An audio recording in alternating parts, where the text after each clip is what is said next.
আমাদের অনন্য স্টোরি সকল প্রকার পার্ট গল্প দেখতে আমাদের চ্যানেলটি সাবস্ক্রাইব করে পাশে থাকা বেল আইকনটিতে ক্লিক করে অল নোটিফিকেশন অন করে দিন। পূর্ব দিগন্তে প্রভাকর উকি দিচ্ছে। ইতিমধ্যে নিজের উষ্ণতা ছড়িয়েছে ধরণীতে। সারা রাত নিজের ধ্বংসলীলা চালিয়ে প্রকৃতি এখন শান্ত, স্বাভাবিক। আজ সকাল সকাল মেহরিমার মনটা ফুরফুরে। ড্রেসিং টেবিলের সামনে দাঁড়িয়ে গুনগুন করে গান গাইছে আর রেডি হচ্ছে। হৃদিত এখনো তন্ডাচ্ছন্ন। তুমি আমার মনের মানুষ, মনেরই ভেতর। তুমি আমার মনের মানুষ, মনেরই ভেতর। তুমি আমার জান বন্ধু, অন্তরের অন্তর। তুমি আমায় করো না কোনো দিনও পর। তুমি আমার মনের মানুষ, মনেরই ভেতর। তুমি আমার মনের মানুষ, মনেরই ভেতর। মেহেরিমার বেসুরো কণ্ঠের গান কর্ণগোচর হতে হৃদিত পিটপিট করে নিজের চোখ জোড়া মেলে তাকায়। মেহেরিমা তখনও নিজের মতো করে গেয়ে চলেছে। হৃদিত এক প্রকার অতিষ্ঠ হয়ে ব্যঙ্গ করে বলে ওঠে, আল্লাহর দোহাই লাগে, থাম এবার, আমার গানটা গেল। তুই অনেক ভালো গান গাইতে পারিস, আমি বুঝতে পেরেছি। গানটা খেয়ে দিল একদম। হৃদিতের কণ্ঠ শুনতে মেহরিমা নিজের গান থামিয়ে হৃদিতের দিকে তাকায়। হৃদিতের কথাটা ঠিকঠাকভাবে শুনতে পারেনি, তবে প্রশংসা করেছে ভেবে খুশিতে গদগদ হয়ে বলে, আমি খুব সুন্দর হয়ে গেছি, তাই না বলুন? মেহেরিমার প্রশ্নে হৃদিতের কাশি উঠে যায়। হৃদিত দ্রুত শোয়া থেকে উঠে বসে। মেহেরিমা পানির গ্লাস এগিয়ে দেয়। হৃদিত এক চুমুকে সম্পূর্ণ গ্লাসের পানি শেষ করে। হৃদিতের খুব অসহায় লাগে। এই ভেবেছে এই প্রথম ওর প্যাশন, ভালো লাগার গান নিয়ে মিথ্যা বলতে হবে। হৃদিতের খুব করে বলতে মন চায়, তোর গানের গলা জঘন্য জান, বিশ্বাস কর, একদম ফাটাবাস। কিন্তু সেই সাহস হৃদিতের নেই। অনিচ্ছা নিয়েই বলে, খুব সুন্দর তোর গানের গলা, আমি মুগ্ধ তোর গান শুনে। প্রতিদিন এভাবেই গান গিয়ে শোনাস আমাকে, যেন আমি তাড়াতাড়ি পটল তুলতে পারি। শেষের লাইনটা বিড়বিড় করে বলে। মেহেরিমার কান পর্যন্ত পৌঁছায় না। এ প্রথম নিজের গানের সুনাম শুনতে মেহেরিমা খুশিতে উৎফুল্ল হয়ে ওঠে। আহ্লাদি কণ্ঠে বলে, আমিও জানি আমার গানের গলা খুব সুন্দর, একদম শ্রুতি মধুর, কিন্তু সমস্যা হচ্ছে এটা কেউ বিশ্বাস করতে চায় না। সবাই শুধু আমাকে পচায়। আপনার যখন ভালো লেগেছে তখন আমি প্রতিদিন আপনাকে একটা করে গান গেয়ে শোনাবো, কেমন? মেহেরিমার কথায় হৃদিত শুকনো ঢোক গিলে মুখে জোরপূর্বক হাসি টেনে বলে, হ্যাঁ অবশ্যই জান। ওদের কথার মাঝে ভেসে আসে ত্রিধার কণ্ঠস্বর। দরজার সামনে দাঁড়িয়ে আছে। এই মেহু, ভাইয়াকে নিয়ে খেতে আয়, সবাই তোদের জন্য ওয়েট করছে। আসছি আমরা। তোর ভাইয়া মাত্রই ঘুম থেকে উঠল, 5 মিনিট সময় দে মেরিমা, আসছি। মেহেরিমার কথায় ত্রিধা মুস্কি হেসে নিচে চলে যায়। হৃদিত উঠে ফ্রেশ হয়ে নেয়। 10 মিনিটের অন্তরালে ওরা নিচে নেমে আসে। হৃদিত টেবিলে বসতে কোথা থেকে টুপ করে উদয় হয় অলিভিয়া। হৃদিতের পাশের চেয়ারে বসতে নিলে মেহেরিমা এক প্রকার চিল্লিয়ে ওঠে, ওটা আমার জায়গা, অন্য কোথাও বসুন, অনেকগুলো চেয়ার ফাঁকা পড়ে আছে। মেহেরিমার উচ্চস্বর শুনতে সবাই ওদের দিকে দৃষ্টিপাত করে। অলিভিয়া খানিকটা অপমান বোধ করে, তবে নিজেও ছেড়ে দেওয়ার পাত্রী না। মেহেরিমার মতো করেই বলে, অনেকগুলো চেয়ার যখন ফাঁকা পড়ে আছে তখন তুমি একটাতে বসে পড়ো। বিগত 3 মাস ধরে আমি এখানেই বসি। আর তাছাড়া উড়ে এসে জুড়ে বসা টাইপ বিহেভ করো না প্লিজ। অবভিয়াসলি এটা শেখরা অনেক ভালো পারে। উড়ে এসে জুড়ে বসা টাইপ বিহেভ কে করেছে সেটা সবাই জানে, অসহ্যকর। কথাটা বলেই তার ছেলের হাসি দেয় তাইফ। আজকাল ছেলেটা কাউকে পরোয়া করে না। অলিভিয়া কটপাট করে তাইফের দিকে তাকিয়ে থাকে। তাইফ সেসবে নির্বিকার। মেহেরিমা মুখটা কালো করে হৃদিতের দিকে তাকায়। হৃদিত আগে থেকে মেহেরিমার দিকে তাকিয়েছে। দুজনের দৃষ্টি মিলে যায়। মেহেরিমার চোখ জোড়া ছলছল করে ওঠে, যেন চোখ দুটো নীরবে হৃদিতের কাছে অভিযোগ করছে। হৃদিত মৃদু হাসে, তবে কিছু বলে না। মেহেরিমার আগে দুঃখে মুখটা গোমরা করে অন্য চেয়ারে যেয়ে বসে। ও চাইলে অনেক কিছুই বলতে পারত, কিন্তু অকারণে নিজের মুখের কথা খরচ করতে নারাজ মেহেরিমা। আর তাছাড়াও কথা নাই, কাজে বিশ্বাসী। মেহেরিমা বড়দের কাছে নিজের রেপুটেশন একদমই নষ্ট করতে চায় না, তাই তো চুপ থাকা। ওর আকাশকুসুম ভাবনার মাঝে ভেসে আসে অলিভিয়ার আর্তনাদ। কোমরে হাত দিয়ে ফ্লোরে বসে আছে। নাকের পানি চোখের পানি এক হয়ে গেছে। মা, আমার কোমর, মাথা সব গেল। অলিভিয়া কাঁদতে থাকে। আয়রা চৌধুরী মেয়েকে বুকে জড়িয়ে নেন, জিজ্ঞাসা করেন, পড়লে কিভাবে মা? জানি না মা, চেয়ারটা কিভাবে যেন সরে গেছে, আমি বসতে যেয়ে পড়ে গেছি, যন্ত্রণায় মরে গেলাম মা। আয়রা চৌধুরী মেয়ের কষ্ট সহ্য করতে না পেরে আব্রাহাম তালুকদারকে সাথে নিয়ে ডক্টরের কাছে রওনা দেন। অ্যামেলিয়া আর সকালে নাস্তা করে না, নিজের রুমে চলে যায়। সবাই জোর করলেও কারোর সাথে কথা বলে না। মেহেরিমা সবটা বুঝতেই বাঁকা হাসে। মেহেরিমার দিকে তাকিয়ে সবার চোখের আড়ালে অধর জোড়া উঁচু করে ফ্লাইং কিক ছুঁড়ে মারে হৃদিত। হৃদিতের কাণ্ডে মেহেরিমা মুচকি হাসে। উপস্থিত থাকা সকলে কম বেশি বুঝতে পারে কার কাজ এটা। মনে মনে সবাই বেশ খুশি হয়। অম্বরে গোল থালার ন্যায় বড় চাঁদ উঠেছে। আজ পূর্ণিমা, চাঁদের আলোয় আলোকিত ধরণী, গ্রামের মেঠো পথ, গাছপালা সব স্পষ্ট চাঁদের ওই সোনালি আলোয়। ঠান্ডা ছিঁড়িছিঁড়ি বাতাস বইছে। মেহেরিমার আজ সবাই মিলে জ্যোৎস্না বিলাস করতে ছাদে এসেছে। গরমের রাতের গ্রামের এই পরিবেশ যেন নজর কাড়া, প্রশান্তি এনে দেয় মন মস্তিষ্কে, নিজেকে নিয়ে যায় রূপকথার জগতে। মেহেরিমা, ত্রিধা, তাবান, তাইফ, আয়াস গোল করে ছাদের মাঝ বরাবর চেয়ার পেতে বসে আছে। অদূর এই ছাদের রেলিংয়ের সাথে হেলান দিয়ে দাঁড়িয়ে আছে হৃদিত। হাসাহাসি এক একজনের এক এক কথা, সব মিলিয়ে জমে উঠেছে আড্ডা। হৃদিত শান্ত চোখে মেহেরিমার দিকে তাকিয়ে আছে। চাঁদের আলোয় ফর্সা মুখটা ঝলমাল করছে। মেহেরিমা যখন কথা বলছে, হাসছে, তখন থুতনি সহ গাল দুটোতে টল পড়ছে। সেটা যেন হাসির সৌন্দর্য দ্বিগুণ বাড়িয়ে দিচ্ছে। হৃদিতের মনে কিছু অবদ্ধ ইচ্ছা জেগে ওঠে। পরক্ষণেই নিজের ভাবনাতে নিজেই হাসে। সকলের আড্ডার মাঝে হঠাৎ তাওয়ান বলে ওঠে, ভাবি জানেন, তাইফের পিছনে এই গ্রামের এক কলেজ পড়ুয়া মেয়ে ঘুরঘুর। মেয়েটা তাইফ বলতে পাগল, কিন্তু এই ছোকরাই পাত্তা দেয় না। তাবানের কথায় সবাই অবাক চাহনি দিয়ে তাইফের দিকে তাকায়। মেহেরিমা বলে, বলেন কি ভাইয়া? তাহলে তো মেয়েটাকে দেখতে হচ্ছে আমাদের। ভাইয়াকে বিয়ে টিয়ে তো করাতে হবে। এভাবে আর কতদিন দেউলিয়া হয়ে থাকবে? মেহেরিমার কথায় আয়াস তাল মালিয়ে বলে, তা তো জানি না, তবে মেয়েটার নাম মায়া। ভাইয়া নামের সাথে মেয়েটার চেহারার বড্ড মিল। খুব সুন্দর মেয়েটা, আর কি ইনোসেন্ট ওর ভয়েস। তাবানের কথায় সবাই আরো বেশি আগ্রহ প্রকাশ করে। তাইফের কাছে এসব শুনতে বিষের মতো বিষাক্ত লাগছে। ওদের আড্ডার মাঝে থেকে আলগোছে উঠে যেয়ে হৃদিতের পাশে দাঁড়ায় তাইফ। সবাই সেটা লক্ষ্য করলেও কিছু বলে না, নিজেদের আলটা চালিয়ে যায়। তাইফ চাঁদের দিকে একদৃষ্টিতে তাকিয়ে আছে। হৃদিত তাইফকে খুঁটিয়ে খুঁটিয়ে দেখতে থাকে। কত পরিবর্তন হয়েছে ছোট্ট ছেলেটার মাঝে। কিছুক্ষণ চুপ থেকে তাইফ বলে, ভাইয়া, মৃত মানুষটা কখনো কি কাউকে ভালোবাসতে পারে? শরীর মরলে আমরা সেই সব মানুষের খবর রাখি, কিন্তু কারোর মন মরে গেলে তার খবর আমরা কেউ রাখি না, তাই না তাইফ? জীবন্ত লাশগুলো সব কিছু থেকে অবহেলিত, তাই না? তাইফের প্রশ্নের কোনো জবাব না দিয়ে পাল্টা প্রশ্ন করে হৃদিত। তাইফ অবশ্যস্য চাহনি দিয়ে হৃদিতের দিকে তাকায়। হৃদিতের মুখে এমন কথাও হয়তো কখনোই আশা করেনি। তবে কি ভাইয়া সত্যি পরিবর্তন হয়েছে? সময় নিয়ে কিছু একটা ভেবে জবাব দেয়, ভাইয়া, আমি মৃত। যেদিন মাধবীলতাকে ওই অন্ধকার কবরে শুইয়ে রেখে এসেছি, ওই দিনই আমি মারা গেছি। এই যে মানুষটা তোমার সামনে দাঁড়িয়ে আছে, এটা শুধু মানুষের একটা আবরণ। এর ভিতরে সব কিছু মৃত। আমি অনুভূতি শূন্য একজন মানুষ ভাইয়া। আমার মন নেই, আমার শখ নেই, আমার কিচ্ছু নেই ভাইয়া। আমরা মানুষেরা সব সময় অসহায় আমাদের ভালোবাসার মানুষগুলোর কাছে। তোর সিচুয়েশনটা খুবই সত্যি কঠিন। তোকে আমি আর 5 জনের মতো বলবো না অন্য কাউকে নিয়ে মুভ অন কর। আমি জাস্ট একটা কথাই বলবো, ছোট চাচ্ছু, ছোট আম্মু অনেক কষ্ট পাচ্ছে তোর এই অবস্থা দেখে। মুভ অন কিন্তু একাও করা যায়, তাই তুই মুভ অন কর, ভালো থাক, তোর ভালোবাসাকে বুকে আগলিয়ে রেখে বেঁচে থাক। তোর ভাই সব সময় তোর সাথে আছে। ভাইয়া, আমি ব্যর্থ, ঠিক ততটাই ব্যর্থ যতটা ব্যর্থ হলে আর কোনো কিছু পাওয়ার ইচ্ছা থাকে না। আল্লাহ উত্তম পরিকল্পনাকারী, উনি নিশ্চয়ই ভালো কিছু করবেন, হতাশ হলে চলবে না। ভাইয়া জানো, আমি মাঝে মাঝে আয়নার সামনে দাঁড়িয়ে থাকা মানুষটাকে বলি, এত জঘন্য কপাল নিয়ে না জন্মালেও পারতি।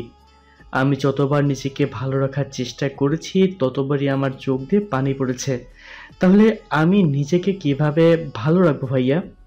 পাক্কা অভিনেতা হতে হবে তোকে, তবে তুই ভালো থাকতে পারবি। কিন্তু সেই ভালো থাকাটা সকলের সামনে পর্যন্তই সীমাবদ্ধ। এই পৃথিবীতে আমরা কেউ পরিপূর্ণ সুখী না। কেউ সেটা প্রকাশ করে, আর কেউ বা কঠিন অভিনয়ের মাধ্যমে সকলের সামনে নিজেকে সুখী প্রকাশ করে। তবে ওই যে যারা কষ্ট লুকিয়ে হাসতে জানে, তাদের যন্ত্রণা সবার থেকে বেশি। শুধু তারা প্রকাশ করতে ব্যর্থ। কোনো একদিন আমার গল্প শোনাবো তোকে, সেদিন বুঝবে এই পৃথিবীর অলিতে গলিতে কিভাবে জীবন্ত লাশেরা হাসি মুখে ঘুরে বেড়ায়, অথচ কেউ এক বিন্দুও জানতে পারে না তারা শুধুমাত্র নিজেদের জন্য বাঁচে, প্রতিনিয়ত নিজেদেরকে ভালো রাখার চেষ্টা করে। কিন্তু তুই তো চেষ্টা না করেই হাল ছেড়ে দিচ্ছিস। এই জীবন কমপ্লিকেটেড, তার মানে এই না যে হাল ছেড়ে দিতে হবে। জীবন যত রঙের সাথে পরিচয় করাবে, ঠিক তত রঙেই নিজেকে রাঙিয়ে নিতে হবে। জীবনকে কখনো জেতার সুযোগ দেওয়া যাবে না, তাহলে তো আমরা হেরে যাব। রিদিতের বলা কথাগুলো তাইফকে ভেতর থেকে নাড়িয়ে তোলে। তবে কেউ সত্যি নিজের সাথে অনেক বেশি অবিচার করে ফেলেছে? নিজেকে ভালো রাখার আরেকটা চেষ্টা কি করা উচিত? তৎক্ষণাৎ আশেপাশে থেকে উত্তর ভেসে আসে। জীবনকে জিতছে দিস না তাইফ, তাহলে তুই হেরে যাবি।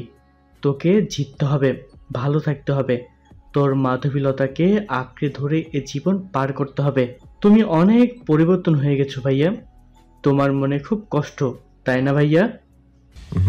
আমার কোনো কষ্ট নেই। আমি এই পৃথিবীর সবচেয়ে সুখী মানুষ। আমার অ্যানাবেলা আছে, আমার একটা কুট্টুস আসবে শীঘ্রই। আমি পরিপূর্ণ। রিদিতের কথায় তাইফ হাসতে হাসতেই বলে, একদম পারফেক্ট অভিনয় ভাইয়া, আমি অনেক ইন্সপায়ার হলাম। রিদিত গভীর দৃষ্টি দিয়ে তাইফের দিকে তাকায়। ছেলেটা এই কয়েক মাসেই যেন অনেক বড় হয়ে গেছে।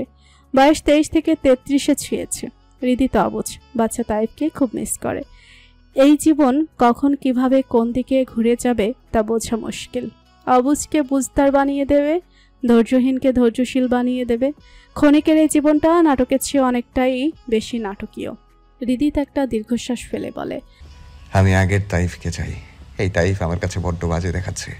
এত ম্যাচিওর তাইফ আমার ভাই হিসেবে বেমানান।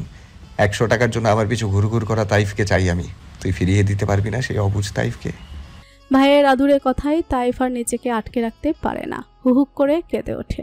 রিদিত দুহাতে তাইফকে বুকে জড়িয়ে নেয়। তাইফও ভাইকে জড়িয়ে ধরে। রিদিত তাইফের পিঠে আশ্বাসের সহিত হাত রেখে বলে, তোকে তোর ইচ্ছের বিরুদ্ধে যে কখনো কিছু করতে হবে না। ভাইয়া আছে তো, সবটা সামলিয়ে নেবে। শুধু তুই ভালো থাক, যেভাবে ভালো থাকতে পারিস সেভাবেই ভালো থাক। উপস্থিত সবাই মুগ্ধ চোখে আলিঙ্গনরত দুই ভাইয়ের দিকে তাকিয়ে থাকে। এরকম একটা ভরসার কাঁধ, ভরসার জায়গায় সব তাইফদের যে বড্ড প্রয়োজন। তাহলে সর্বহারা তাইফেরাই পৃথিবী থেকে কখনোই আর অবলায় হারিয়ে যাবে না। তাইফেরা নিজেদের মতো করে বাঁচতে পারবে, ভালো থাকতে পারবে। তবে সব তাইফেরা কি আদৌ এমন ভরসার স্থল পায়? হয়তো না। সেজন্যই তো সর্বহারা তাইফেরা অসময়ে জীবন থেকে ঝরে পড়ে। রিদিতের প্রশস্ত উষ্ণ বুকে মাথা রেখে শুয়ে আছে মেহরিমা। নরম হাত দুটো রিদিতের সুদূর বৃক্ষপটে আঁকিবুকি করতে ব্যস্ত।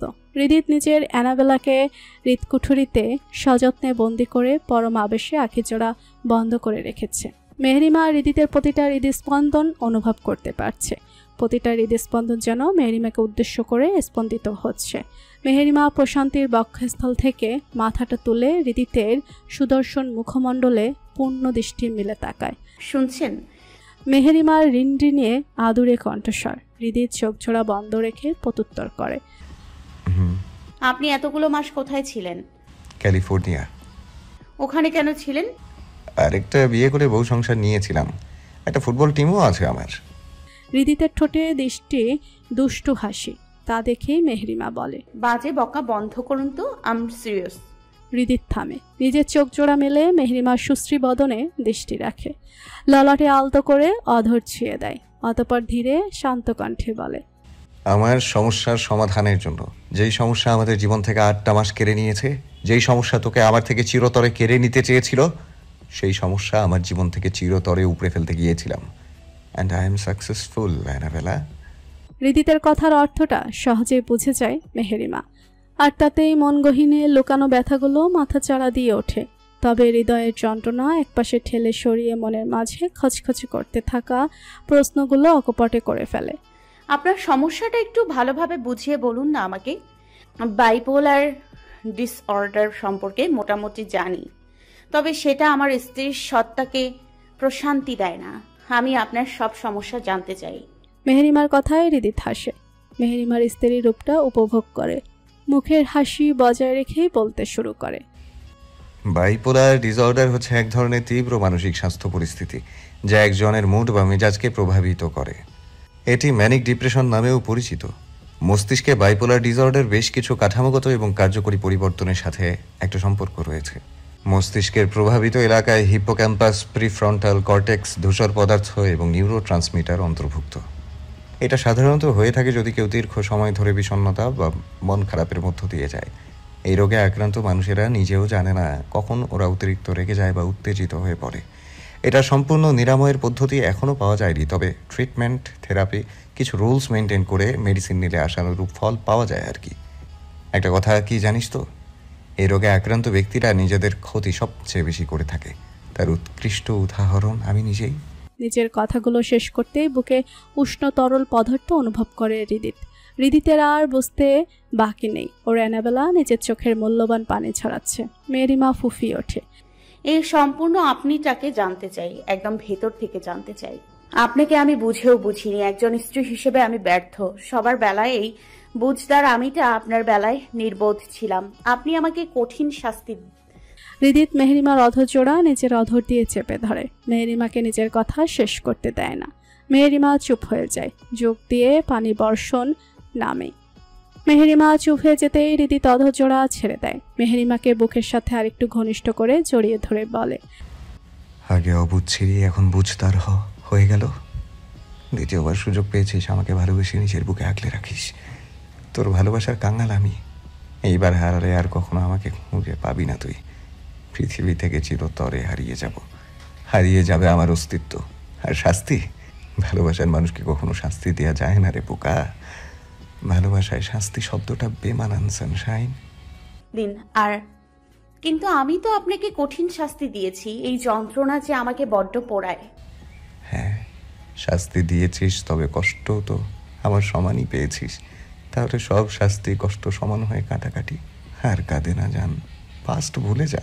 আমরা শুধু প্রেজেন্ট আর ফিউচার নিয়ে ভাববো। আমাদের জীবনে কোনো পাস্ট নেই। চাইলে কি সব ভুলে যাওয়া সম্ভব? চেষ্টা তো করাই যায়। আচ্ছা, একটা কথা বলুন তো, আপনি কিভাবে জানলেন আমি কষ্টে ছিলাম? সেটা তো তোকে দেখলেই বোঝা যেত। শুধু আবিরা, তোকে ওই অবস্থায় যে কেউ দেখলেই ওটাই বলতো তুই কারো শোকে দিন রাত তীব্র যন্ত্রণায় পার করছিস। আপনি ক্যালিফোর্নিয়া থেকে আমাকে কিভাবে দেখতেন? হৃদিত রহস্যময় হাসে, কোনো জবাব দেয় না। মেহেরিমা মস্তিষ্ক হাতড়ে হৃদিতের রহস্যময় হাসির কোনো উত্তর খুঁজে পায় না। সহসা কিছু একটা ভাবতেই অবনীশিকের নামটা মস্তিষ্ক জানান দেয়। মেহেরিমা তড়িৎ গতিতে বলে বসে, মা জানতো আপনি কোথায় আছেন, তাই না? তবে কি মায়ের সঙ্গে আপনার প্রথম থেকেই যোগাযোগ ছিল? কি জানি, ছিল বোধহয়। হৃদিত ঘুরিয়ে পেঁচিয়ে বলল। মেহেরিমার কাছে ঘটনা সবটা পানির মতো ক্লিয়ার হয়েছে। মেহেরিমা হৃদিতের বুকে আলতো করে ঘুষি মেরে বলে, পাজি ছেলে শুধু আমাকে কষ্ট দেয়। তুইও আমার, তোকে দেয়া ভালোবাসাগুলো, কষ্টগুলোও আমার। এই সম্পূর্ণ অ্যানাবেলাতে শুধুমাত্র হৃদিতের অধিকার। ব্যাপারটা সুন্দর না অ্যাঞ্জেলা? মেহেরিমা মুস্কি হেসে হাসি চোখ মাথা নাড়ায়। হৃদিতের বুকে আবারও আগের ন্যায় মাথা রাখে। দুজন নীরবতা বেছে নেয়। এই নীরবতা দুজনকে আরও কাছে থেকে গভীরভাবে অনুভব করায়। নিভৃত ঘরে শোনা যায় দুটো নরনারীর দ্রুত হৃদস্পন্দন। মেহেরিমা নীরবতা ভেঙে বলে, আপনার মনে এত বিষণ্ণতা কিসের?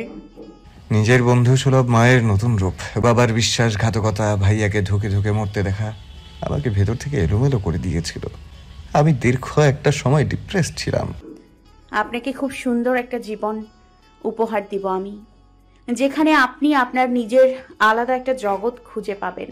আপনার সব কষ্ট যন্ত্রণা মুছে দিয়ে আপনার হৃদয় প্রশান্তিতে ভরিয়ে তুলব আমি। আমি কথা দিচ্ছি, আজকের পর থেকে আর কখনো আপনাকে ভুল বুঝবো না। মেহেরিমার কথায় হৃদিতের অধরে তৃপ্তির হাসি ফুটে ওঠে।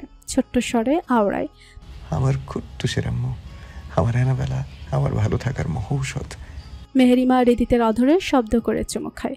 সম্পূর্ণ মুখে নিজের অধরের বিচরণ চালিয়ে তবেই ক্ষান্ত হয়। হৃদিত মেহেরিমাকে আরও প্রগাঢ়ভাবে কাছে টেনে নেয়।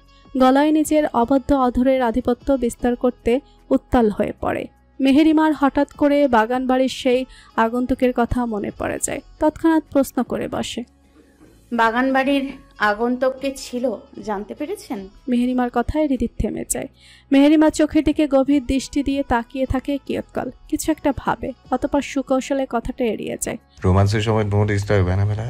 সময় হলে সবটা জানতে পারবি। সে নিজেই তোর সামনে আসবে, ওয়েট কর। মেহেরিমার কিছু বলে না, তবে বুঝতে পারে তীক্ষ্ণ বুদ্ধি সম্পন্ন বিচক্ষণ হৃদিত সবটা সহজেই খুঁজে বের করে ফেলেছে। হয়তো নতুন কিছু সামনে আসবে যা এতদিন সবার চোখের আড়ালে লুকানো ছিল। আচ্ছা, এই আগন্তুক মেহেরিমার খেলার ছক উল্টিয়ে দেবে নাকি খেলার ছক সাজাতে সাহায্য করবে? মেহেরিমার মস্তিষ্কে হাজারো প্রশ্ন কিলবিল করে ওঠে। হৃদিত সেটা বুঝতেই মুস্কি হেসে বলে, তোর ছোট্ট মস্তিষ্কে বেশি প্রেশার দিস না জান। তোর কুট্টুসের বাবা যতদিন বেঁচে আছে ততদিন তোকে কেউ হারাতে পারবে না। আল্লাহর সব সময় সত্যের পক্ষে থাকে, দেরিতে হলেও জয় সত্যেরই হয়। রিদিতের কথায় মেরিমা আশ্বস্ত হয়। কিছু সময়ের জন্য জীবনের সব বিষাদ ভুলে রিদিতকে নিবিড়ভাবে কাছে টেনে নেয়। যতটা কাছে টানলে দুটো আত্মা একে অপরের সাথে মিশে যায়, পালাবার কোনো সুযোগ থাকে না। সময় মধ্যাহ্ন। একাদশ শ্রেণীর কক্ষ জুড়ে হৈহুল্লোড় পড়ে গেছে। শিক্ষার্থীদের মনে আনন্দের ভেলা বয়ে চলেছে। আগামী সপ্তাহে কলেজ কর্তৃপক্ষ শিক্ষা সফরে নিয়ে যাবে বাংলাদেশের ঐতিহ্যবাহী স্থান পাহাড়পুরে। সবার মাঝে সেটা নিয়ে উৎফুল্ল ভাব বিরাজমান। এমন আনন্দের মাঝে কক্ষের একপাশে একটা বেঞ্চে মন ভার করে বসে আছে মায়া, আর মায়ের পাশে বসে আছে ওর একমাত্র বেস্ট ফ্রেন্ড অনামিকা। বোন সমতুল্য বান্ধবীর কষ্টে অনামিকার মনটাও ভালো নেই। তুই কি তোর নানুকে বলে টাকাটা ম্যানেজ করতে পারবি না? তোকে ছাড়া শিক্ষা সফরে আমি কিভাবে যাব মায়াবতী? অনামিকার বাচ্চামো কথায় হাসে মায়া। মেয়েটা কেমন নির্বোধের মতো কথা বলছে। যেখানে পড়াশোনা করাটাই কষ্ট হয়ে যায় সেখানে আবার শিক্ষা সফর ভাবা যায়? গরিবদের জন্য ওইসব শিক্ষা সফর বলে কিছু নাই। মায়া মৃদু হেসে বলে, নানিমনির শরীরটা ভালো না রে, শহরে নিয়ে যেয়ে ভালো ডক্টর দেখাতে হবে। নানু ভাইয়ের ওই একটা ছোট্ট মুদিখানার দোকানের উপর দিয়ে আর কতই বা করবে তুই বল। আর তাছাড়া সামনের সপ্তাহে আমাকে পাত্রপক্ষ দেখতে আসবে, অনেক খরচের ব্যাপার আছে একটা। শেষের দিকে কথাগুলো বলতে চেয়ে মায়ের চোখ দিয়ে পানি গড়িয়ে পড়ে। অনামিকা মায়াকে বুকে আগলিয়ে নেয়।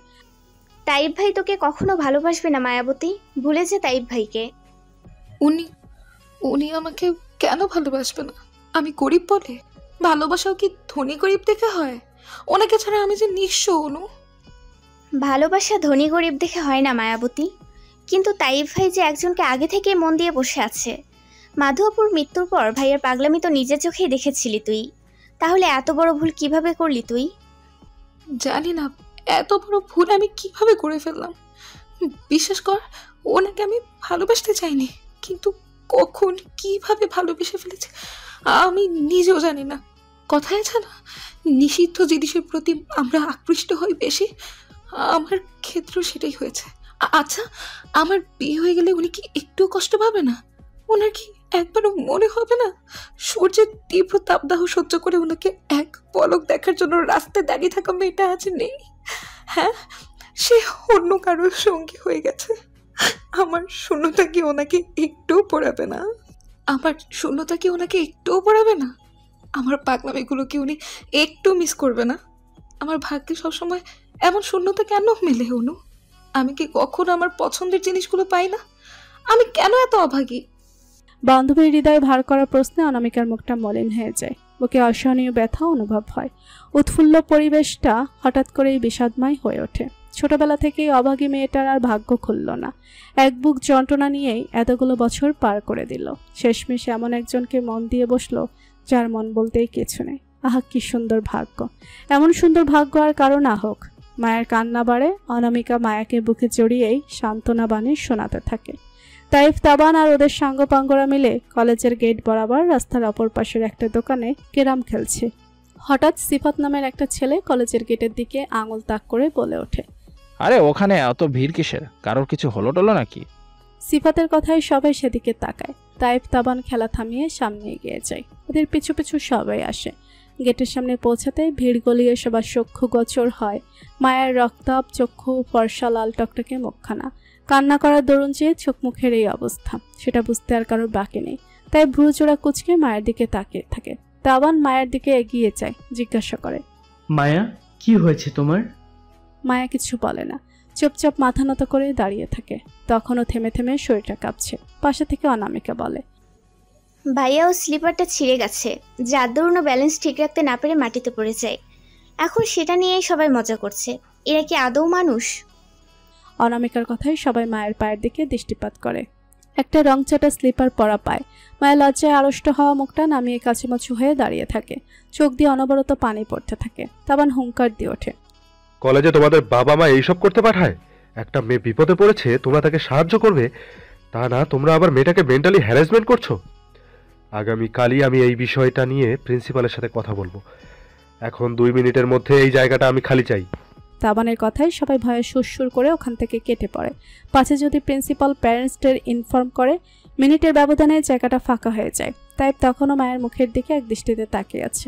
প্যান্টের পকেট হাতে 500 টাকার একটা নোট বের করে সিফাতের দিকে এগিয়ে দিয়ে বলে, ওরে একটা স্লিপার কিনে এনে দে। তৎক্ষণাৎ তাইফের কথায় মায়া বিরোধিতা করে বলে ওঠে, লাগবে না আমার। আমি গরিব হতে পারি, তবে ভিক্ষুক নই, কারো দান নেই না আমি। মায়ার কথায় তাইফ তাচ্ছিলের হাসি দেয়। কারোর থেকে ভালোবাসা ভিক্ষা তো ঠিকই যাচ্ছ, মুখ বন্ধ রাখবে মেয়ে। এত বেশি কথা আমার ভালো লাগে না, যা বলছি তাই করবে। তাহলে আপনার ভালোবাসাটাই ভিক্ষা দেন আমাকে। আপনার ভালোবাসা আমার কাছে এই সব লাখো কোটি টাকার চেয়ে অনেক বেশি মূল্যবান। আপনার ভালোবাসা পেলে এই গরিব অসুখী মেয়েটা পৃথিবীর সবচেয়ে সুখী মানুষ হয়ে উঠবে। আমাকে অবহেলা করা মানুষগুলো তখন আমার মতো ভাগ্যবতী হতে চাইবে। আমি আপনার মনের একাংশ চাই শুধু। মাধবপুর জায়গায় আমি কখনোই চাই না। বিশ্বাস করুন, আপনার হৃদয়ের ওই একাংশে মাথায় রেখে আমি আমার এই ছোট্ট জীবনটা অনায়াসেই কাটিয়ে দিতে পারবো। মায়ের কম্পনত অসহায় কণ্ঠস্বর তাইফ কোনো প্রত্যুত্তর করে না। মায়ের দিক থেকে দৃষ্টি ফিরিয়ে নেয়, অগোছালো পায়ে হেঁটে ওখান থেকে প্রস্থান করে। তবান হতাশার শ্বাস ফেলে বলে, ভালোবাসার জন্য আর মানুষ পেলে না মায়া? তোমার ভাগ্যে ওর ভালোবাসা নেই গো।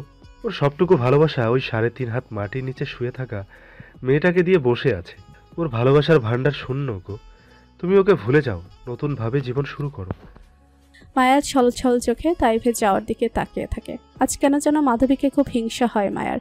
একটা মেয়ে কতটা ভাগ্যবতী হলে একটা ছেলে তার ভালোবাসা এমন উন্মাদ হতে পারে? অমন ভাগ্যবতী মায়া কেন হলো না? তবে কি মায়া ভুল মানুষকে ভালোবেসে ফেললো? তাইফকে কি কখনো নিজের করে পাওয়া হবে না? মায়ার চিৎকার করে কাঁদতে ইচ্ছে হয়, কিন্তু আফসোস মায়া সেটাও পারবে না। মায়া জড়পদার্থের ন্যায় তাইফের উল্টো দিকে হাঁটা ধরে। অনামিকার চোখ দুটো পানিতে থই থই করে ওঠে। তার লক্ষ্য করতেই তাবান বলে, কাঁদে না মেয়ে, সবার ভাগ্যে সব থাকে না। দেখবেন মায়ার মতো মিষ্টি একটা মেয়ের জীবনে একটা রাজপুত্র আসবে, যে ওকে ভালোবাসে যত্ন করে রানীর হালে রাখবে। তাবানের কথায় অনামিকা ক্ষীণ হাসে। অনামিকার মুখে গভীর দৃষ্টিতে তাকায় তাবান। অধরে মুচকি হাসি ফুটে ওঠে। হঠাৎ মায়ের কথা মনে পড়তেই অনামিকা মায়ের পিছু ছুট লাগায়। একই অবস্থায় মায়াকে একা ছাড়া ঠিক হবে না। তাবান অনামিকার দৌড়ের এদিকে এক দৃষ্টিতে চেয়ে থাকে। পেছনে কোমর সমান চুলগুলো দৌড়ের সাথে হেলে দুলে ঢেউ খেলে উঠছে। তাবানের কেমন অদ্ভুত এক অনুভূত হয়। হৃদয়টা কি তবে ওই শ্যামবতীতে আটকে গেল? সূর্য দিগন্তের নিচে ডুব দিয়েছে। ইতিমধ্যে সন্ধ্যার ক্ষণস্থায়ী রঙগুলো বিবর্ণ হয়েছে। প্রকৃতি অন্ধকার রূপ ধারণ করেছে। ধরণীর বুকে শীতল সতেজ বাতাস বয়ে চলেছে। অম্বরে তারাগুলো মিটিমিটি জ্বলছে। নির্মল একটা পরিবেশ। ক্ষণে ক্ষণে ভেসে আসছে একদল ক্ষুধার্ত কুকুরের ডাক। এশার নামাজ আদায় করে বিছানায় বসে আছে মেহরিমা। সামনে এক বোল ফ্রুটস কেটে রাখা, সেগুলোই টুকটাক করে খাচ্ছে। হঠাৎ দরজা নকের শব্দ হয়। রিদিত এসেছে ভেবে মেহরিমা নড়ে চড়ে বসে। মেহরিমার ভাবনাকে ভুল প্রমাণ করে দিয়ে দরজায় আবারও নক করার শব্দ ভেসে আসে। মেহরিমা বুঝতে পারে কেউ রুমে আসার জন্য পারমিশন চাচ্ছে। মেহরিমা প্রশ্ন ছড়ে, কে? মেহুমা, আমি। শ্রেয়া চৌধুরীর কণ্ঠ শুনতে মেহরিমা আশ্চর্যজনিত হয়। হঠাৎ উনি এই ঘরে কি মনে করে? মনের এক কোনায় প্রশ্নগুলো জমা রেখে মুখে বলে, ভেতরে আসুন মা। শ্রেয়া চৌধুরী ঘরের ভেতরে আসেন। এই প্রথম ওনার এই ঘরে আসা। দৃষ্টি ঘুরিয়ে ঘুরিয়ে পুরো ঘরটা দেখতে থাকেন। অবিশ্বাস্য চাহনি দিয়ে বলেন, বাহ, চমৎকার ডেকোরেশন। আমার ছেলের পছন্দ বরাবরই একটু ইউনিক। মেহরিমা প্রত্যুত্তরে মৃদু হাসে। অকস্মাৎ শ্রেয়া চৌধুরী অসহায় কণ্ঠে বলেন, একটু বেলকনিতে যে আমার সাথে বসবে মা? তোমাকে আমার অনেক কিছু বলার আছে। শ্রেয়া চৌধুরীর কণ্ঠে স্পষ্ট অনুরোধ ফুটে উঠেছে, কিন্তু মেহরিমার মনে অজানা ভয় এসে জমা হয়। এখন তো আর একা নাই, কুট্টুস আছে ওর সাথে। উনি মেহরিমার সাথে খারাপ কিছু করবে না তো? এখন তো হৃদি তো বাসায় নেই। এই অবস্থায় মেহরিমা নিজেকে বাঁচানোর জন্য লড়তেও পারবে না। তবুও ভয়কে জয় করে বুকে সাহস সঞ্চয় করে বলে, চলুন মা। শ্রেয়া চৌধুরী মৃদু হাসেন। ওনার সাথে ব্যালকনির দিকে হাঁটা দাঁড়িয়ে মেহরিমা। কে জানে, শ্রেয়া চৌধুরীর উদ্দেশ্য ভালোও তো হতে পারে। হয়তো আজ রাতে অতীতের নতুন কিছু জানতে চলেছে মেহরিমা, যা মেহরিমার আগামী দিনের লড়াইটা আরো সহজ করে দিবে। আমার বয়স যখন 10 বছর, আমার আব্বা আম্মা সেপারেট হয়ে যায়, কারণ আব্বা পরকীয়া প্রেমে জড়িয়ে পড়েছিলেন। আব্বা নিজেই মায়ের সাথে সম্পর্ক ছিন্ন করে দেয়। আব্বার বাড়িতে আমাদের আর জায়গা হয় না। বাবা মায়ের প্রেমের বিয়ে ছিল। আমার মা অনেক বড় ঘরের মেয়ে ছিলেন। ইভেন মা নানুর একমাত্র সন্তান ছিলেন, বড়ই আদুরে। আমার নানু সেই সময়ে গ্রামের জমিদার ছিলেন। খুব কড়া আর কঠিন মনের মানুষ ছিলেন তিনি। মেয়ের কাজে উনি ওনার সম্মানে অনেক বড় আঘাত পান। নানু অসম্মান সইতে না পেরে মাকে ত্যায্য করে দেন। তাই বাবার ডিভোর্স দেওয়ার পরে মায়ের আর কোথাও যাওয়ার জায়গা ছিল না। আমার মায়ের তুখোড় আত্মসম্মান বোধ ছিল, যার কারণে মা নিজেই সম্মান নষ্ট করে আর নানুর কাছে ফিরে যাননি। তখন ফিরে গেলে হয়তো একমাত্র মেয়ের অমন দুর্দশা অবস্থায় মুখ ফিরিয়ে নিতেন না। শ্রেয়া চৌধুরী থামেন, একটা দীর্ঘশ্বাস ফেলে পুনরায় বলতে শুরু করেন। যাই হোক মা, আমাকে সঙ্গে করে তার গোছানো স্বল্প কিছু টাকা নিয়ে ঢাকায় পাড়ি জমান। আমাদের এক কাপড়ে বাসা থেকে বের করে দিয়েছিলেন বাবা। সঙ্গে এক্সট্রা বলতে একটা কিচ্ছু ছিল না। ঢাকায় যেয়ে আমরা 3 রাত স্টেশনে কাটিয়েছিলাম। তখন শীতকাল ছিল। সেই শীতের কষ্ট সহ্য করতে না পেরে স্টেশন থেকে এক ভাইয়ের সাহায্য নিয়ে আমরা বস্তিতে আশ্রয় নিয়েছিলাম। তারপর 1 মাসের মধ্যে মা খুব কষ্ট করে অন্যের বাসায় কাজ জোগাড় করে। ওই অন্যের বাসায় কাজ করে টানাপোড়েনের মধ্য দিয়ে আমাদের দুজনের সংসার টেনে টুনে চলতো। এমনও কত দিন গেছে এক মুঠো ভাতের জন্য অনেক কান্না করেছি, কিন্তু মা আমার মুখে ভাত তুলে দিতে পারেনি। 2-3 দিনও না খেয়ে থাকতে হয়েছে আমাদের। মা যা আয় করতো তা বস্তিতে খাজনা দিতে যেয়ে ফুরিয়ে যেত। তবে জানো তো মেহু, আমি পড়াশোনার প্রতি খুবই আগ্রহ ছিলাম। তাই মা শত কষ্টের মাঝেও আমাকে একটা নর্মাল স্কুলে 3য় শ্রেণীতে ভর্তি করিয়ে দিয়েছিলেন। ওনার অনেক বড় স্বপ্ন ছিল আমাকে নিয়ে। ওভাবে কষ্টের মধ্যেই 5-5টা বছর পার করেছিলাম আমি আর আমার মা। আমি তখন 8ম শ্রেণীতে উঠেছি মাত্র। পড়াশোনায় ভালো ছিলাম বিধায় বস্তির কিছু পোলাপানদের পড়াশোনাও শুরু করি। ওখান থেকে কিছু টাকা আসতো। ওই টাকাগুলো দিয়েই মাকে সংসার চালাতে সাহায্য করতাম। আমার বয়স 15 বছর হলেও শারীরিক গঠন দেখে মনে হতো 18+। আমি শিমু নামের একটা মেয়েকে পড়াতাম ওদের বাড়িতে, আমাদের বাড়ি থেকে একটু দূরেই। ওর বড় ভাই ছিলেন আস্ত একটা নেশাখোর। দিনে তো আমি একটু সময় পেতাম না। স্কুল বাড়ির সকল কাজ সামলিয়ে সময়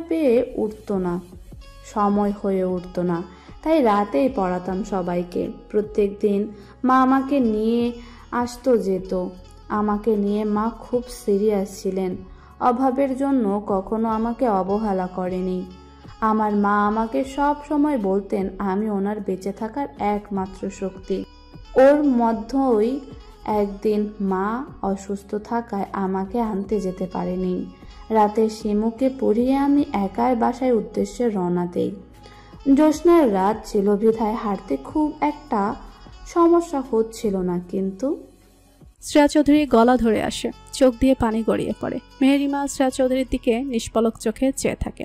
শ্রেয়া চৌধুরী নিজেকে সামলিয়ে নেন, ভাঙ্গা গলায় বলেন, কিন্তু ওই দিন আমার জীবনটা দ্বিতীয়বারের মতো সম্পূর্ণ এলোমেলো হয়ে যায়। ওই দিন নিষ্পাপ দুরন্ত শ্রেয়া মারা যেয়ে জন্ম নেয় এক খুনি পাপী কঠিন শ্রেয়া। আমি শিমুদের বাড়ি থেকে বেরিয়ে কিছু দূর যেতে আমার পেছনে কারো হাঁটার অস্তিত্ব আমি অনুভব করি। আমি ভয়ে পেছনে না তাকিয়ে দ্রুত হাঁটতে থাকি। অগোছলভাবে হাঁটায় হঠাৎ পায়ের সাথে ইট জাতীয় কিছু একটা বেঁধে ওখানেই মুখ থুবড়ে পড়ে যাই। ততক্ষণে আমার পিছনের অবয়বটা আমার সামনে এসে দাঁড়িয়েছে। আমার ঠোঁট কেটে গলগলিয়ে রক্ত বেরিয়ে আসে।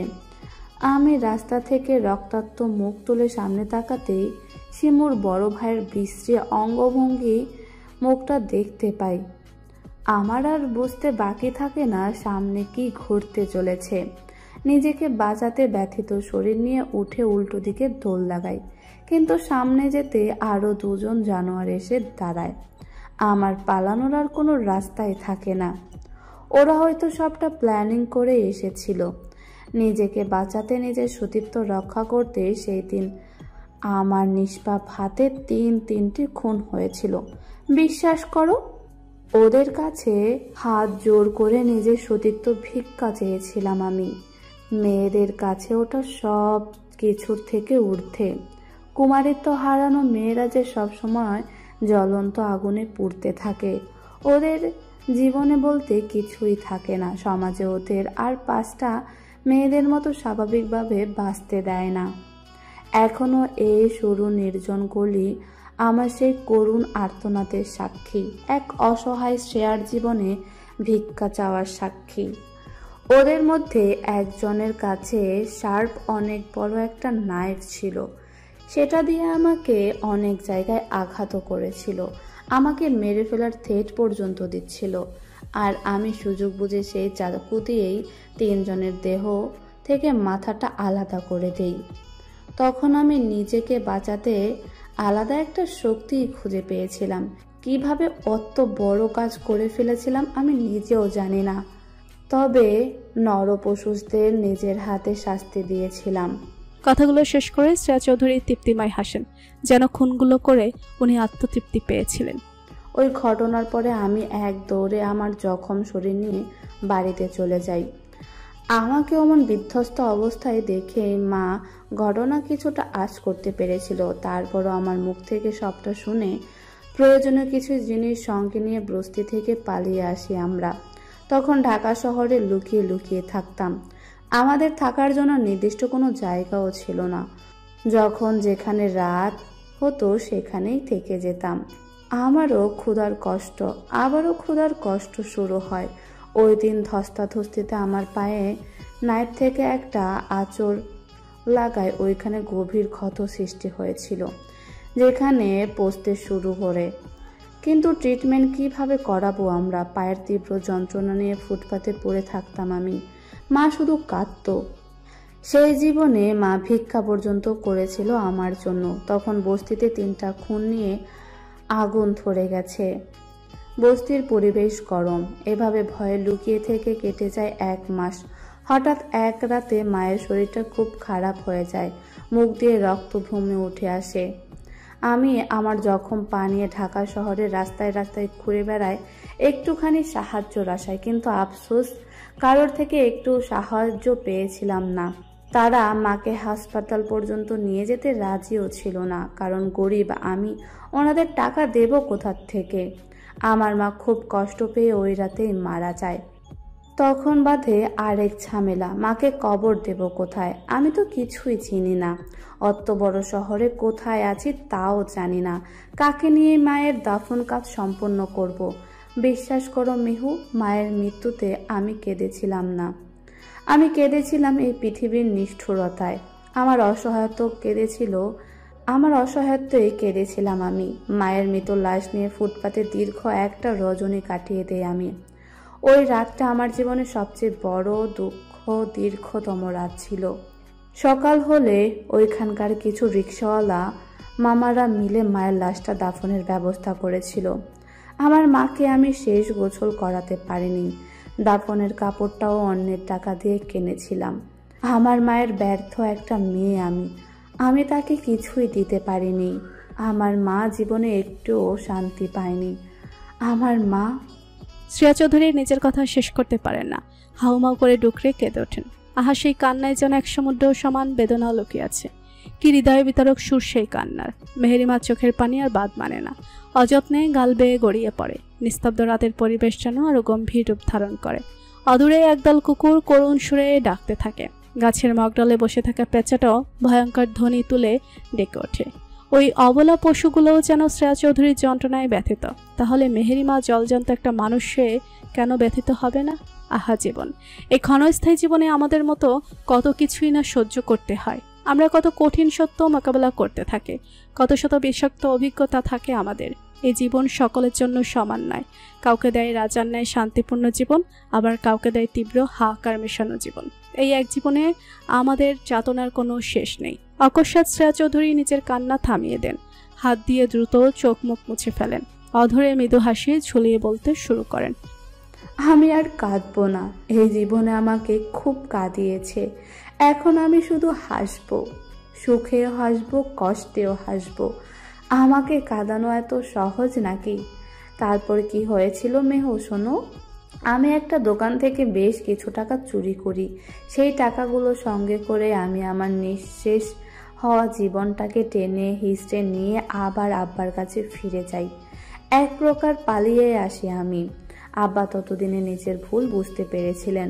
ওনার দ্বিতীয় স্ত্রী ছিলেন একজন স্বার্থন্বেষী মহিলা। আমি আব্বার কাছে গিয়েছিলাম শুধুমাত্র নানুর গ্রামের নামটা জানতে। এলোমেলো মস্তিষ্ক নানুর গ্রামের নামটা স্মরণ করতে ব্যর্থ ছিলাম। আব্বা সেই দিন আমাকে নিজের কাছে রাখতে চেয়েছিলেন, আমি থাকিনি। যেই মানুষটা আমার শৈশব, আমার মা, আমার সুন্দর জীবনটা আমার থেকে কেড়ে নিয়েছে, তার কাছে কিভাবে থাকবো আমি? তবে শেষবারের মতো ওই বাড়ি ত্যাগ করার আগে আমি আমার জীবন থেকে চলে যাওয়ার পাঁচটা বছরের শুরু থেকে শেষ পর্যন্ত সবটা শুনিয়ে এসেছিলাম, যার রূপকার ছিল আমার আব্বা নামক মানুষটা। ওই দিন আব্বা নামক মানুষটা খুব কেঁদেছিলেন, আর সর্বহারা আমি হেসেছিলাম। কিসের জন্য হেসেছিলাম জানি না, তবে মন খুলে হেসেছিলাম আমি। তারপর আমি নানুর বাসায় চলে যাই। নানামণি আমাকে বুকে আগলিয়ে নেয়। সবটা শুনে ওনারা খুব ভেঙে পড়েন। আমাদের অমন পরিণতির জন্য নিজেদের দোষারোপ করতে থাকেন। আমি শুধু নীরব চোখে সবটা দেখতাম। কিছু বলার মতো মন মানসিকতা ছিল না আমার মাঝে। আগের দোষী শ্রেয়া আর কখনো ফিরে আসেনি। আমি ছিলাম একটা রোবটের মতো। বেঁচে থাকতে হবে তাই বেঁচে আছি, এইটাই। দীর্ঘ 2 বছর ধরে আমার পায়ে ট্রিটমেন্ট হয়। আমার বাম পায়ে থায়ের মাংস কেটে ডান পায়ে লাগানো হয়েছিল। ওই গ্রাম থেকে এসএসসি পরীক্ষা দেই আমি। আমার এসএসসি এক্সামের সময় নানুমণি মারা যান। আমি শূন্য ছিলাম তখন। তবে মনের গহীনে যন্ত্রণা তীব্র হয়েছিল, বুকের জ্বালা করেছিল। তারপরও এসএসসি দিয়ে আবার ঢাকায় ব্যাক করলাম। যে ইট পাথরের শহরে নিজের সবটা হারিয়ে শূন্য হাতে ফিরেছিলাম, সেই শহরেই নিজেকে নতুন করে আবার গড়তে ফিরে গেলাম। ওই শহরে চোখে আঙুল তুলে অনেক কিছু যে দেখানো ছিল আমার। শ্রেয়া কখনো হারতে পারে না, শ্রেয়া হারেওনি, জিতে দেখিয়ে দিয়েছে। কিন্তু সে জেতা আমি না, পরিপূর্ণতা পাইনি মেহু। ঢাকাতে নানুর রিলেটিভ ছিল, ওনাদের সাহায্য নিয়ে মেসে উঠতেছিলাম। তারপর ওখানে একটা ভাইয়ার কাছে পড়ে অ্যাডমিশন টেস্টও দিয়েছিলাম। আলহামদুলিল্লাহ ঢাবিতে কেমিস্ট্রি ডিপার্টমেন্টে চান্সও হয়ে যায়। শ্রেয়া চৌধুরী নিজের কথা থামিয়ে সামনের ছোট টেবিল থেকে পানির গ্লাস উঠিয়ে ঢকঢক করে পানি খেয়ে নেন। কিছুক্ষণ নীরবতা পালন করেন। মেহেরিমা শান্ত চোখে সবটা শুধু দেখেই চলেছে। শ্রেয়া চৌধুরী মুস্কি হাসেন, অতঃপর বলেন, নদীর মতো বহমান ছিল আমার জীবন। কখনো কোনো কুল কিনারা খুঁজে পাইনি আমি। জীবনের মতো চলে। আমি সেই স্রোতে গা ভাসিয়ে নিজেকে মানিয়ে নিতাম। সবসময় জোয়ার ভাটার ন্যায় উত্থান পতন কেটেছে জীবনে। এমন করে হঠাৎ একদিন আমার রসকসহীন মরুভূমির ন্যায় জীবনে আগমন ঘটে আরিফের। আরিফ আমার জীবনে এসেছিল বসন্তের আগমনী বার্তা নিয়ে। আমার মনে ওর আগমন ঘটে ছিল নীরবে নিভৃতে। ওকে প্রথম দেখাতে মনের মাঝে প্রজাপতিরা ডানা মেলে উড়েছিল। মৃত অনুভূতিহীন হৃদয়ের ফুলের মিষ্টি সুঘ্রাণ ছড়িয়ে অনুভূতি জন্মে দিয়েছিল সেই দিন। আমি তখনও আমার নতুন এক সত্তার সাথে পরিচিত হয়েছিলাম। ধীরে ধীরে ওর সব খোঁজ নিতে থাকি আমি। এক সময় জানতে পারি আসিফ আমার সেম ডিপার্টমেন্ট। তখন থেকে ওর সাথে বন্ধুত্ব গড়ে তোলার চেষ্টা করি। এক সময় আমাদের বন্ধুত্ব হয়, কয়েক মাসের ব্যবধানে আমাদের সেই বন্ধুত্বটা গভীর হয়ে ওঠে। ও আমাকে খুব কেয়ার করত, কিন্তু সেটা শুধু একজন ভালো বন্ধু হিসাবে। আর নির্বোধ আমি নিজের মন খুইয়ে বসেছিলাম। মন থেকে মরে যাওয়া মেয়েটা একটু ভালোবাসা, একটু কেয়ার পেতে নিজের অজান্তেই সবটা দিয়ে বসেছিল অচেনা এক যুবককে। এমন করে আমাদের জীবন থেকে 4টা বছর কেটে যায়। হঠাৎ করে একদিন আরিফ অবনীর কথা আমাকে জানায়। অবনীকে নাকি ও ভালোবাসে নিজের থেকে অনেক বেশি। অবনী নাকি ওর শখের নারী। সেদিন আমি সবটা শুনেছিলাম, শুধু কোনো প্রত্যুত্তর করিনি। বুকে বয়ে চলেছিল সমুদ্রের উত্থাল ঢেউ। তীব্র ঝড়ের কবলে পড়েছিল আমার হৃদয়। কি বা বলতাম, নিজের শখের পুরুষের মুখ থেকে তার শখের নারীর কথা শোনা যে বড্ড পীড়াদায়ক। বিষয়টা আমি একদমই মেনে নিতে পেরেছিলাম না। দিন রাত এক করে অনেক ভেবেচিন্তে সিদ্ধান্ত নিয়েছিলাম আরিফকে ভুলে যাব। আমার পোড়া কপাল, সুখটা নেই, তাই আর ওর সাথে দূরত্ব বাড়িয়ে দেই আমি। কিন্তু ওই ছেলেটা সহ্য হয় না। এ নিয়ে বিনিয়ে শুধু আমার সাথে কন্ট্যাক্ট করার চেষ্টা করত। তার কিছুদিন পরে ও ক্যাম্পাসে দাঁড়িয়ে আমাকে জানায় অবনী অ্যাডমিশন টেস্ট দিতে আসবে ঢাকাতে, আমার কাছে রাখতে হবে ওকে। আমি ডিরেক্ট না করে দেই, বলে আমার কাছে রাখতে পারবো না।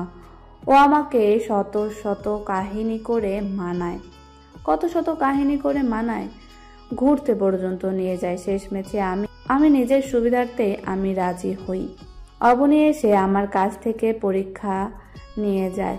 অবনীকে দেখেই বুঝেছিলাম তীক্ষ্ণ বুদ্ধি সম্পন্ন, খুব মিষ্টি একটা মেয়ে। ওর সাথে টক্কর দেওয়া আমার জন্য অতটাও সহজ হবে না। গ্রামের 5টা মেয়ের মতো ভোলা ভোলা মেয়ে অবনী নয়। তার ঠিক কয়েক মাস পরে শুনি আরিফ অবনীকে বিয়ে করবে। দিন তারিখ ঠিক হবে ভাব। আর ওই সময় আমি আমার বেঁচে থাকা শেষ সম্বল আমার নানুকে চিরজীবনের জন্য হারিয়ে ফেলি। নানুর মুখটা শেষবারের জন্য আমি দেখতে পেরেছিলাম না। নানু মারা যাওয়ার 1 সপ্তাহ পর আমি চিঠি পেয়েছিলাম। বিশ্বাস করো মেহু, আমি তখন আমার মাঝে ছিলাম না। নিজেকে কেমন পাগল পাগল লাগতো। আমার মাঝে আবার 9 বছর আগে সেই রাতের হিংস্রতা ফিরে আসে।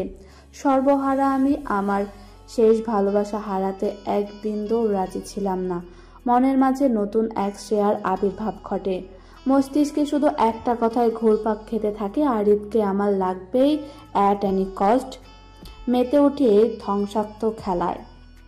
আর সেই হিংস্রতা থেকে আপনি এতগুলো মানুষের জীবন শেষ করে দিলেন মা। কেন মেতে উঠলেন এমন ধ্বংসাত্মক খেলায়? মেহরিমার কথায় শ্রেয়া চৌধুরী উচ্চ শব্দে হেসে ওঠেন। হাসতে হাসতে ওনার চোখ দিয়ে বর্ষণ নামে সেভাবেই বলেন, তুমিও অন্যদের মতো আমার হিংসাত্ব দেখে কিন্তু আমার কষ্ট হলো, যন্ত্রণাগুলো দেখলে না? আমি তো গ্রামের অতি সাধারণ একটা মেয়ে ছিলাম মেহু, আর 5টা মেয়ের মতো সুন্দর একটা জীবনের স্বপ্ন দেখেছিলাম। সামান্য 15 বছরে আমার সাথে কি এগুলো হওয়ার কথা ছিল? এই তিক্ত অভিজ্ঞতা কি হওয়ার কথা ছিল? ওই 5 বছরের স্মৃতি এখনো আমার মস্তিষ্কে রক্তক্ষরণ করে।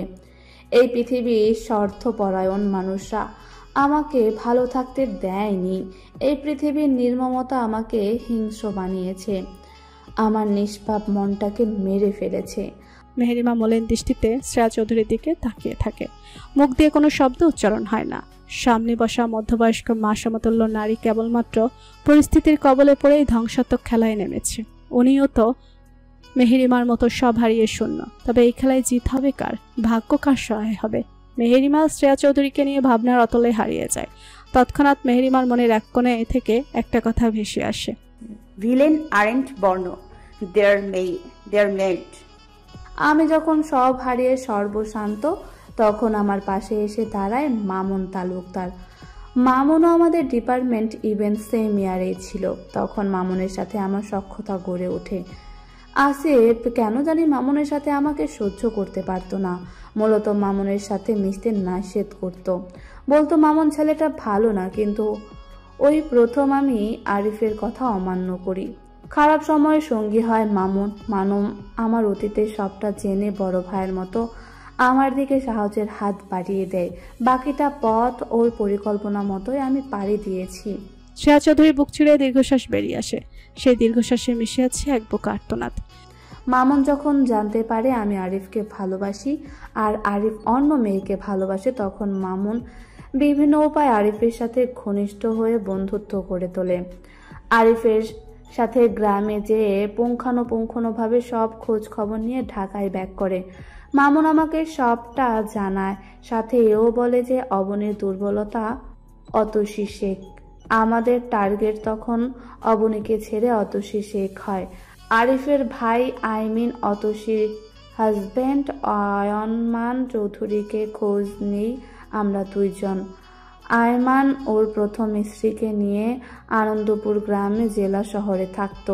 আমার প্ল্যান সাজাই আয়মানকে আমরা মেরে দিব আর আরিফকে মিথ্যে প্রমাণ করব, অবনীকে দোষী বানাবো। তখন অবনীকে কখনোই বিয়ে করবে না আরিফ, কারণ আয়মান আরিফের কলেজার টুকরা ছিল। তাই কম একটা সন্তানের মতোই মানুষ করেছে আয়মানকে। মামুন শহরে যেয়ে বেশ কিছু টাকার বিনিময়ে একটা জন স্টকার রেখে আসে। 1 সপ্তাহের মাঝে স্টকার থেকে আমরা চিঠি পাই, আয়মানের ওয়াইফ বাবার বাসায় যাবে খুব শীঘ্রই। আমরা যেন ওইখানে চলে যাই। নিউজটা পেতে আমরা শহরের উদ্দেশ্যে রওনা দিই। আরিফ তখন গ্রামে ছিল। ও ততদিনে অবনীর প্রতি অনেক বেশি আসক্ত হয়ে পড়েছে। অবনীকে এক পলক না দেখলে ওর নাকি রাতে ঘুম হতো না। আরিফের কথাগুলো আমার কাটা ঘায়ে নুনের ছিটার মতো ছিল। তারপর আমরা শহরে যে আমাদের প্ল্যান মতো গভীর রাতে আয়মানের বাসায় যাই। আয়মান 1 তলা বিশিষ্ট একটা ভাড়া বাড়িতেই থাকতো, কিন্তু ওখানে যে আমরা দুজনেই অবাকের 7ম পর্যায়ে পৌঁছেছিলাম। ওখানে উপস্থিত ছিল স্বয়ং অতসী। মামুন গ্রামে অতসীকে দেখেছিল বিধায় ওকে চিনতে অসুবিধা হয়নি। আয়মানের বুকে মাথা ছুরিঘাত করছিল অতসী নিজেই, তবে ভালোবাসার মানুষকে মারতে ব্যর্থ হয়েছিল। আয়মানকে হত্যা করে অতসীকে ভুলভাল বুঝিয়ে আমাদের সাথে নিয়ে সেই স্টকারদের বাড়িতে উঠেছিলাম আমরা। অতসী তখন কেমন একটা অদ্ভুত আচরণ করত। দিন 2 পারে আমরা বুঝতে পেরেছিলাম অতসী নিজেই ভালোবাসার মানুষকে মৃত্যু সহ্য করতে না পেরে মানসিক ভারসাম্য হারিয়েছে। ওর দ্বারা আর ওই ঘটনা প্রকাশের কোনো সম্ভাবনাই ছিল না, তবে আমাদের মনের মাঝে ভয় তো ছিলই। বলে না চোরের মনে পুলিশ পুলিশ, তাই আমরা শেষ সিদ্ধান্ত নিয়ে অতসীকেও মেরে দেব। অতসীকে শ্বাসরুদ্ধ করে মেরে তোমাদের ওই বিষ্ণু নদীতে ভাসিয়ে দিয়েছিলাম আমরা। অতসীকে মারার সময় অতসী মুচকি হেসেছিল। ওর অচল মস্তিষ্ক হয়তো উপলব্ধি করে পেরেছিল ওর ক্লেশপূর্ণ ব্যর্থ জীবনে অবশেষে সমাপনী রেখা টানতে চলেছে। ওকে ওর নিষ্ঠুর নিয়তি থেকে মুক্তি দিতে চলেছি আমরা। নিষ্পাপ অতসী সহ অনাগত বাচ্চাকে মেরে আমি রাতে ঠিক মতো ঘুমাতে পারতাম না। কত শত রাত ভয়ঙ্কর স্বপ্ন দেখে জেগে উঠেছি আমি। অতসী যেন প্রতি রাতে আমাকে নিতে আসতো। ওর নিষ্পাপ বাচ্চার কান্না শব্দ আমাকে সব সময় তাড়া করে বেড়াতো। আমি শুয়ে 2 চোখ পাতা এক করতে পারতাম না। নির্ঘুম কাটতো আমার রজনী। পুরো শহর যখন গভীর তন্দ্রায় তলিয়ে থাকতো, তখন আমি নিশাচর প্রাণীদের সাথে জেগে থাকতাম। ব্যালকনিতে বসে দীর্ঘ একটা সরবরির কাটিয়ে দিতাম। আমি দেখতে পেতাম আমার যাতনায় অদূরে দাঁড়িয়ে অতসী খিলখিলিয়ে হাসছে। সেই হাসি যেন মুক্ত ঝরে পড়ত। অমন সুন্দরী মেয়ে আমি জীবনে খুব কমই দেখেছি। আমার জন্য সেই সব দিনগুলো খুবই দুর্বিষহ উঠেছিল। আর হ্যাঁ, আমাদের সাথে চৌধুরী পরিবারের একজন সদস্য শুরু থেকে শেষ পর্যন্ত ছিল। ওর সাহায্য ছাড়া এত কিছু করা আমাদের পক্ষে সম্ভব ছিল না। মেহেরিমার চোখ মুখ কঠিন হয়ে ওঠে। চাহনিতে অগ্নি স্ফুলিঙ্গ ঝরছে। চোখের কার্নিশ বেয়ে নোনা পানি গড়িয়ে পড়ে। তা দেখে শ্রেয়া চৌধুরী মলিন হেসে পুনরায় বলতে শুরু করেন। এসব প্ল্যান অনুযায়ী সব কাজ শেষ করে আরিফের কাছে অবনীকে দোষী বানিয়েতেই আমরা। অবনীতা মধ্যে 2 দিন মিসিং ছিল।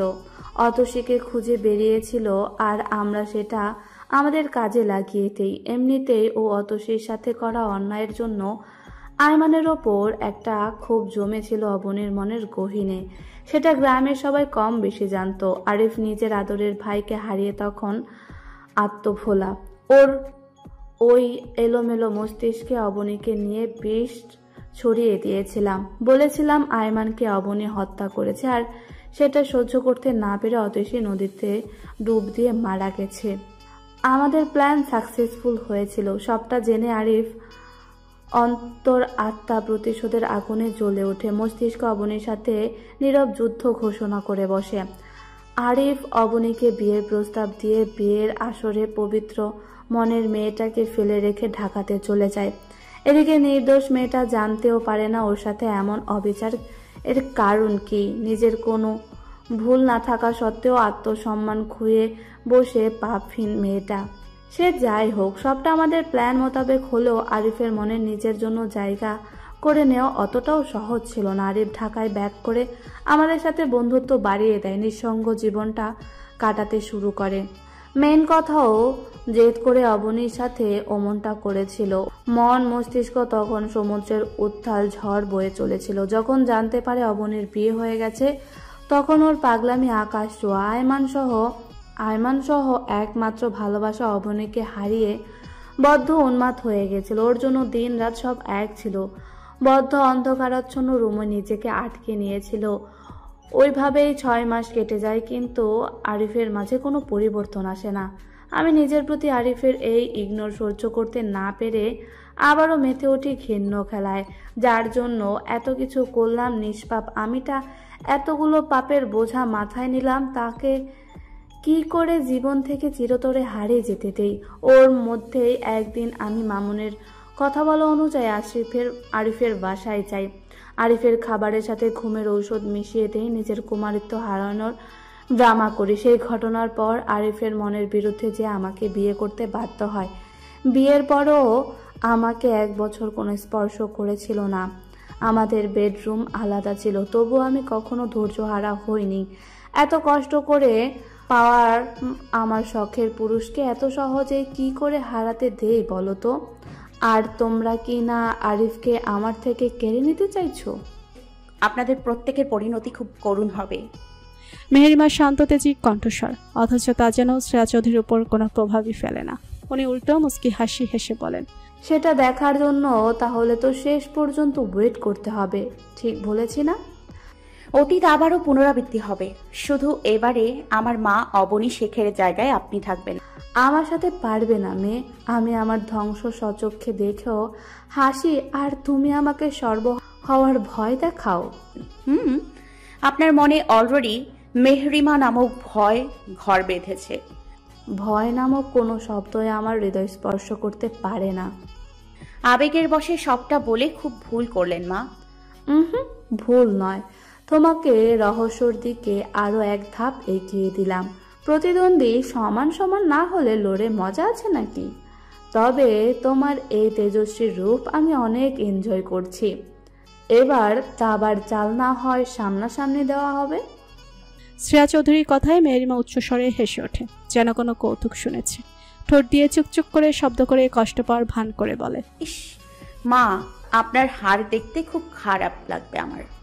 ইউ নো মা, মেহরিমা কখনো হারতে শেখেনি। আপনাদের সবগুলো মাথার ভাবনা যেখানে শেষ, সেখান থেকেই মেহরিমার ভাবনা শুরু। আমি অত শেখ কিংবা অবনী শেখ নই, আমি মেহরিমা শেখ। নিজের ভালোবাসার মানুষকে হারানোর জন্য প্রস্তুতি নেন। খুব শীঘ্রই কোনো একটা পেপারে সাইন করতে হবে আপনাকে সর্বশান্ত করে, তবেই আমি ক্ষান্ত হব। ভুল করেছো মেয়ে। আরিফকে আমার থেকে দূরে সরানোর চেষ্টা ভুল করো না। মেহেরিমা ঠোঁটে কুটিল হাসি ঝুলিয়ে বলে, আজকের এই পরিস্থিতির জন্য আপনি নিজেই দায়ী মা। এবার যা ঘটবে সেটা আপনার জন্য মোটেও ভালো হবে না। চ্যালেঞ্জ করছো আমাকে? Challenge accepted. আরিফকে আমার থেকে দূরে সরানোর আগে আমার অস্তিত্বই পৃথিবী থেকে আমি চিরতরে বিলীন করে দেব। এমন কিছু করবেন না শ্রেয়া চৌধুরী যেন আপনার বুকে প্রথম গুলিটা আমাকে চালাতে হয়। হৃদিতের অধরের কোণে বাঁকা হাসি। অকস্মাৎ হৃদিতের কণ্ঠস্বর কর্ণগোচর হতে মেহেরিমা শ্রেয়া চৌধুরী দুজনেই শিউরে ওঠে। শ্রেয়া চৌধুরী যেন আজ সব ভয়কে জয় করেছেন। ছেলের গম্ভীর শীতল অন্তরাত্মা কাঁপানো কণ্ঠস্বরের বিপক্ষে উনি অধরের মৃদু হাসি ফুটিয়ে বলেন, তুমি পারবে না বাবা। আমি তোমার জন্মদাত্রী মা। আমার বুকে তুমি গুলি চালাতে পারবে না। সেটা সময়ে বলবে। তোমার বউকে থামিয়ে দাও বাবা। বেশি উঠলে পাখা ভেঙে মাটিতে মুখ থুবড়ে পড়বে। হৃদিতের রানাবেলার দিকে চোখ তুলে তাকানোর সাহস ওই বাস্টার্ডের নেই, ইভেন আপনাদের কারোর নেই। এ পর্যায়ে এসে শ্রেয়া চৌধুরীর চাহনি পরিবর্তন হয়। চোখে মুখে আতঙ্ক ফুটে ওঠে। কাঁপা কাঁপা কণ্ঠে বলে, তুমি কার কথা বলছো হৃদিত? যার ইশারায় আপনারা এতগুলো মানুষ প্রতিনিয়ত নিচে চলেছেন, ইভেন যে নিজেকে আন্ডারওয়ার্ল্ডের কিং মনে করে। তবে সে জানে না সে যে জগতের রাজা, সেই জগতের মহারাজা হৃদিত চৌধুরী। হৃদিতের এত শান্ত রূপ মেহেরিমা ঠিক হজম করতে পারছে না। মেহেরিমা ষষ্ঠ ইন্দ্রিয় হলপ করে জানান দিচ্ছে এটা সমুদ্র আশঙ্কনীয়ভাবে গর্জে ওঠার পূর্বাভাস। আর আন্ডারওয়ার্ল্ড বলতে তবে কি মেহেরিমার দেখার বাইরেও আরও কিছু আছে? আর হৃদিত, মেহেরিমা যা ভাবছে তবে কি সেটাই ঠিক, নাকি তার উল্টো সবটা?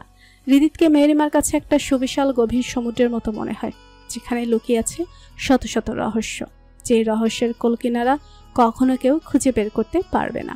মেহেরিমার মস্তিষ্ক অগোছালো হয়ে ওঠে। শ্রেয়া চৌধুরী দরদরিয়ে ঘামতে শুরু করেন। কিছু একটা ভেবে বলেন, তাহলে তুমি সেই স্ট্রেঞ্জার? শ্রেয়া চৌধুরীর ভয়ার্ত আশ্চর্যজনিত কণ্ঠস্বর। হৃদিত শ্রেয়া চৌধুরীর কথায় কোনো প্রত্যুত্তর করে না, ভাব এমন যেন কথাটা শুনেইনি। মেহেরিমা দিকে পূর্ণ দৃষ্টি মিলে তাকায়, মুখে বলে, আমি ত্রিধুকে রাতের খাবার রুমে নিয়ে আসতে বলেছি, তুই ফ্রেশ হয়ে আয়। মেহেরিমা নিজের মাঝে নেই, অন্যমনস্ক হয়ে আকাশের দিকে এক দৃষ্টিতে তাকিয়ে আছে। হৃদিত মেহেরিমার মস্তিষ্কে বয়ে চলা ঝড় অনায়াসেই বুঝতে পারে। শ্রেয়া চৌধুরীর দিকে তাকাতে উনি কি বোঝে কে জানে। কিছুক্ষণ ঝিম মেরে বসে থেকে এলোমেলো পায়ে ঘর থেকে বেরিয়ে যান। শ্রেয়া চৌধুরীর পাজোড়া ক্রমশ আবাসে আসছে, হাঁটার এক বিন্দুও শক্তি পাচ্ছে না। মনের মাঝে উকিঝুঁকি দিয়ে চলেছে নিজের করুণ অতীত, বর্তমান আর ভবিষ্যৎ। সেটা নিশ্চয় ওনার জন্য সুখকর হবে না। ওনার বিচক্ষণ ছেলে সবার থেকে এক ধাপ এগিয়ে নতুন চাল দিয়ে বসে আছে। তবে কি ওনার সব হারিয়ে আবারও সর্বশান্ত হওয়ার সময় এসে গেছে? কিন্তু হৃদিত এত গভীরে প্রবেশ করলোটা কিভাবে? শ্রেয়া যদি বুঝতে পারছেন হৃদিত এবার গোড়া থেকে সব জঞ্জাল পরিষ্কার করে তবেই ছাড়বে। হৃদিতকে এতটা হালকাভাবে নেওয়া ওনাদের কখনোই উচিত হয়নি। তবে এত সহজে তো হাল ছেড়ে দেওয়া যাবে না। নিজের অস্তিত্ব টিকিয়ে রাখতে শেষ পর্যন্ত লড়তে হবে। এবার নাই লড়াইটা মা ছেলের মাঝেই হবে। শ্রেয়া চৌধুরীর মস্তিষ্ক বিক্ষিপ্ত হয়ে পড়ে। নিজের ঘরে না যেয়ে ছাদের উদ্দেশ্যে হাঁটা ধরেন। প্রকৃতির নির্মল বাতাস যদি মনের ব্যথা কিছুটা কমাতে পারে, মস্তিষ্কের রক্তক্ষরণ বন্ধ করতে পারে। হৃদিত রুমের দরজা লক করে মেহেরিমার পাশে এসে বসে। মেহেরিমার ডান হাতটা পুরুষালী হাতের মুঠোয় পড়ে নেয়। হৃদিতের স্পর্শে মেহেরিমা ধ্যানচ্যুত হয়। হৃদিতের দিকে তাকিয়ে ফুফিয়ে কেঁদে ওঠে।